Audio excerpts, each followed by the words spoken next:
কি জানেন বর্তমানে আমাদের মহাকাশে দুটি স্পেস স্টেশন রয়েছে, যার মধ্যে একটি হচ্ছে আমেরিকার তৈরি ইন্টারন্যাশনাল স্পেস স্টেশন বা আইএসএস এবং অন্যটি হচ্ছে চায়নার তৈরি তিয়াঙ্গং স্পেস স্টেশন। কিন্তু এই চিত্র খুব তাড়াতাড়ি বদলাতে চলেছে, কারণ ভারত এমন কিছু করতে চলেছে যেটা এর আগে ভারতের ইতিহাসে কখনো হয়নি।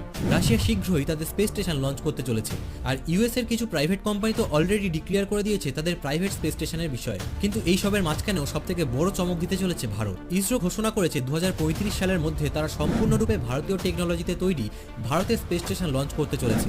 আর এই স্পেস স্টেশনটি হবে সম্পূর্ণরূপে রোবট দ্বারা পরিচালিত। রোবটই মহাকাশে সমস্ত কাজকর্ম চালাবে এবং পরবর্তী সময়ে ধীরে ধীরে মানুষের অংশগ্রহণ এখানে শুরু হবে। 2028 সালে এই স্পেস স্টেশনের প্রথম মডিউলটি লঞ্চ করা হবে। এটি হতে চলেছে একটি ইউনিক পদ্ধতি, কারণ আন্তর্জাতিক স্পেস স্টেশনে সবসময় মানুষ কাজ করে, আর সেই জন্যই বলা হচ্ছে ভারতের এই রোবোটিক অ্যাপ্রোচের কারণে ভবিষ্যতের মহাকাশ গবেষণায় অনেক কিছু পরিবর্তন আসতে পারে। কি মনে হয় আপনার, ভারতের এই পরিকল্পনা কি বিশ্বে নতুন কোনো নজির স্থাপন করবে? অবশ্যই কমেন্টে জানান।